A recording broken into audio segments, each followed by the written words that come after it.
Can you recall the intense connection you felt just 5 years ago? You would return from work, and your youngster would charge at you like a missile, clutching your legs and spilling every single thought in their head. They would talk about everything from a cool rock they discovered to how much they disliked the school cafeteria's vegetables. In those days, you were the center of their universe. Now, look at how things have changed. Suddenly, that vast world has collapsed into the dimensions of a smartphone, and you have been locked out. Having dinner lately feels like conducting a one-sided cross-examination. You inquire, "How was your day at school?" And they mutter, "Fine." You ask if anything interesting occurred, and they simply reply, "No." The most frightening part isn't the defiance or the talking back. It is the silence. They are physically present, sitting at the table and eating, but their spirit checked out a long time ago. You find yourself wondering, where did I go wrong? I give them all my love. Here is the reality. The trust of a teenager doesn't vanish because of one massive blow-up. It drains away through tiny leaks in your daily interactions. In this video, I am going to reveal 6 critical errors that most parents commit. These are the behaviors that transform you from a teammate into a stranger in the eyes of your child. Pay close attention because you might be pushing them away at the exact moment you believe you are drawing them in. Mistake number 1, assuming you are the resident expert. It's a classic scenario. Your teenager arrives home, drops their bag on the rug, and looks completely exhausted, as if they just walked off a battlefield. Naturally, you worry and ask, "What's the matter?" After a heavy silence, they finally whisper, "I don't want to go back to school. My friends are all freezing me out. I feel like I'm invisible." Immediately, a protective instinct surges within you. You cannot endure seeing the person you love most in pain. Without thinking, you activate lecture mode. "Oh, don't take it so personally. They are likely just preoccupied. You should be more outgoing and invite them to do something. Besides, what really matters is your grades and your sports practice. Once you get to university, you won't even remember these kids. Just focus on that essay for your scholarship." In your own mind, you've just administered a potent dose of wisdom. You believe you are building their resilience. In truth, however, you just poured a bucket of freezing water on the fragile flame of trust they were trying to share.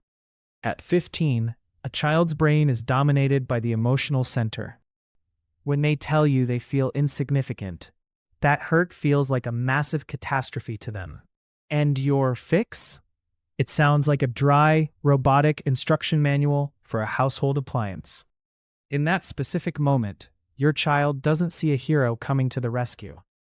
You are more like an unskippable 15-second advertisement on a video. They are grieving because of a social rift, and you are offering a pop-up ad about staying positive.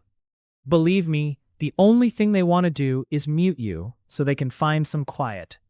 Your child doesn't need a guide while they are drowning. They need someone to dive into the waves and take their hand. When you offer solutions too quickly, the child hears this. Do my parents think I'm too dumb to figure this out? Or is my sadness just a nuisance to them? Next time, they will tell themselves that talking to you only makes things more difficult, because it leads to another unwanted life lesson. So how do you actually connect? Try remaining quiet and simply being present. Rather than rushing to fill the gap with advice, sit beside them and say, "That sounds incredibly lonely. If I were in your shoes, I would feel terrible too." That single moment of empathy creates a secure environment. When a child feels that their feelings aren't a technical glitch to be repaired, their guard drops. And here's the best part. Once the emotional storm subsides, your child will likely be the one to ask, "So, what do you think I should do?" At that point, your guidance isn't a weight, it's a gift. Mistake number 2, taxing the truth. Why do children lie? It isn't because they are inherently bad, it's because they are clever. Your child is a sharp little economist, always performing a cost-benefit analysis. Imagine your child accidentally cracks your expensive laptop screen. They are now at a fork in the road. Option A is telling the truth. "Dad, I broke the computer by mistake." If your response is a massive tantrum, calling them clumsy, and seizing their phone for a month. Option B is inventing a cover story. "The cat jumped up and knocked it over." If you just complain about the cat for a minute, then from the child's perspective, gnawing is the most logical way to survive. You cannot hold a club in your hand while demanding your child be brave enough to be honest, because being truthful feels like social suicide. Unintentionally, we coach our children to become undercover agents in their own homes. They don't stop making mistakes, they just stop letting you see them. Many parents mistake venting their own anger for actual teaching. When you unload your fury on a child under the guise of discipline, the lesson they learn is, "Mom and Dad are dangerous people to be around when I mess up." To rebuild a culture of honesty, you need a new tactic. Make the truth more affordable than the lie. The next time they admit a fault, take a breath and restrain your temper. "I'm frustrated about the screen, but I really value the fact that you were brave enough to tell me." When you decouple the mistake from the child's character, honesty stops feeling like a trap. Be the partner who helps fix the problem, not a judge waiting to deliver a sentence. When they see that truth leads to help and lying leads to complications, they will choose to be open with you on their own. Mistake number 3, the back in my day trap. This is one of the widest gaps between generations. It usually starts when a teenager vents about school stress, and you respond with a monologue about how difficult your own childhood was. Stress? You don't know stress. When I was your age, we didn't have GPS. If I wanted to go somewhere, I had to navigate with a paper map and get lost for hours. I went to school all day and worked a job all night, and I still did well. Now, everything is easy for you, and you're still complaining? You might think sharing your history is motivating, but you've actually just started a contest where you award yourself the gold medal and push your child's struggle into the dirt. You are comparing two unrelated worlds. In your era, the challenges were largely physical, the grind of doing things without modern tech. Today, the challenges are psychological. When you went home and shut the door, the world stayed outside. But for your child, with a phone in their pocket, the noise never ends. The judgment of social media and the constant stream of curated perfection attack their psyche 24 hours a day. There is no true sanctuary for their mind. When you use "back in my day" to brush off their feelings, you are saying, "Your pain is minor. You are weak." The child ends up feeling isolated even in their own house. They think, "My parents don't live in the same reality I do." They don't get the pressure, so why bother explaining? Instead of being a critical historian, try this. Throw out the scale you use to measure suffering. Pain is personal. No one's struggle is more valid than another's. Instead of recounting your past, look at their present. I realize school is much more intense now than it was for me. Seeing you deal with all this really concerns me. That moment of validation does more than 1,000 lectures. It shows you are an ally in their current battle, not a referee scoring their pain. When they feel you truly grasp their burden, the wall between you will start to crumble. Mistake number 4. Turning your home into a police station. Review your text history with your child from the last week. How many of those messages were just status reports? Did you get your test results? How was your game? Did you get picked for the team? How is your essay coming? Did you apply for that job? If most of your communication ends in a question mark, you aren't having a talk. You are conducting an interrogation.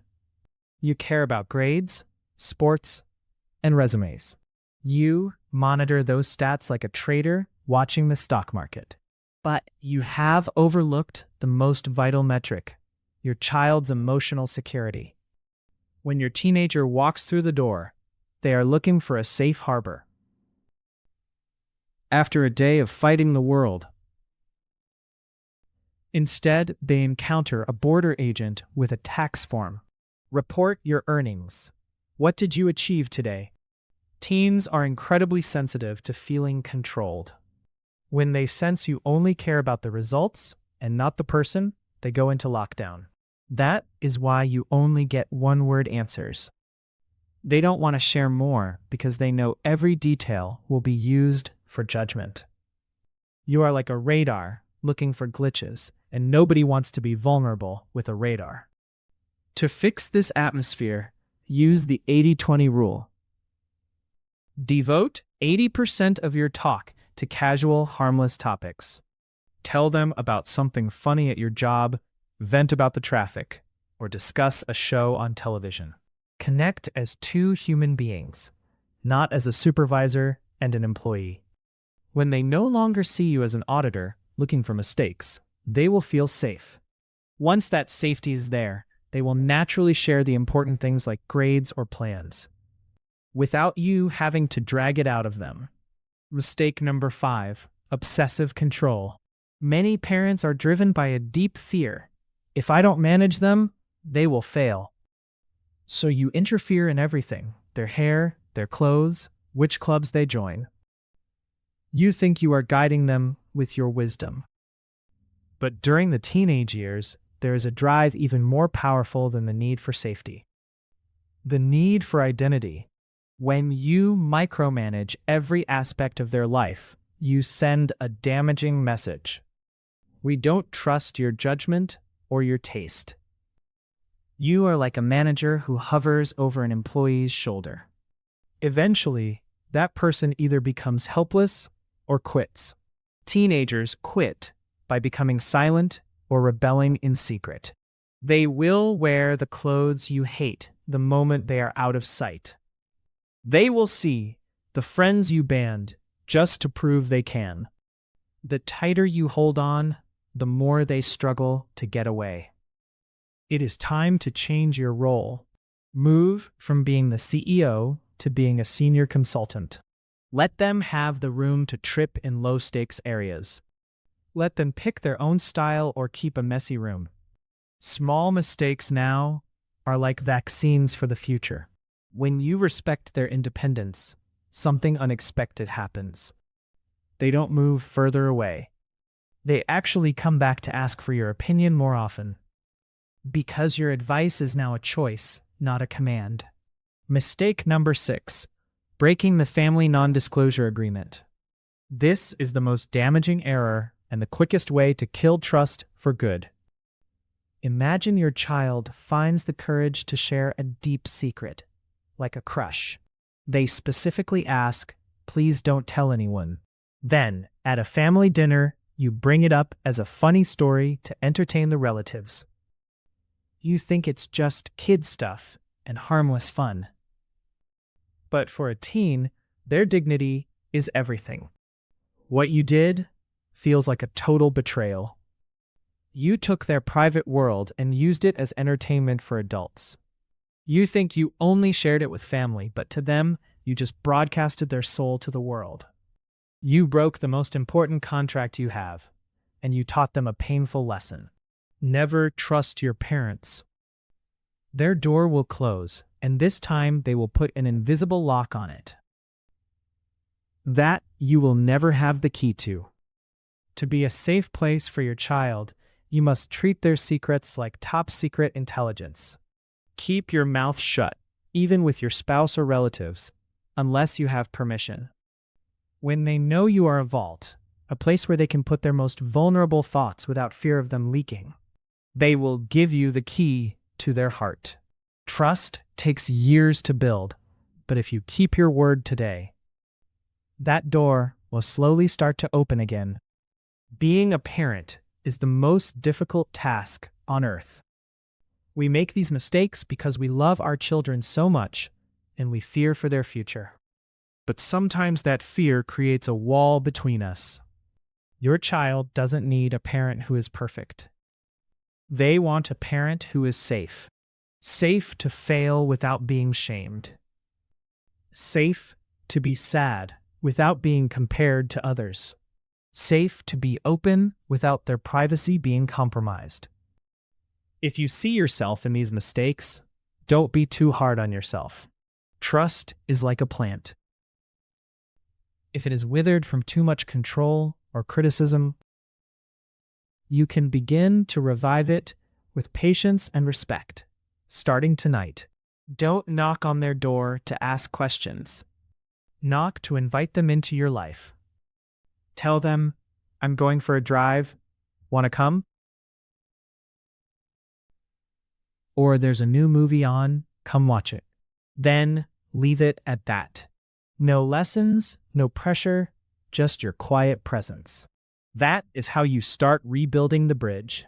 When they see that your harbor is truly peaceful, they will eventually sail back home.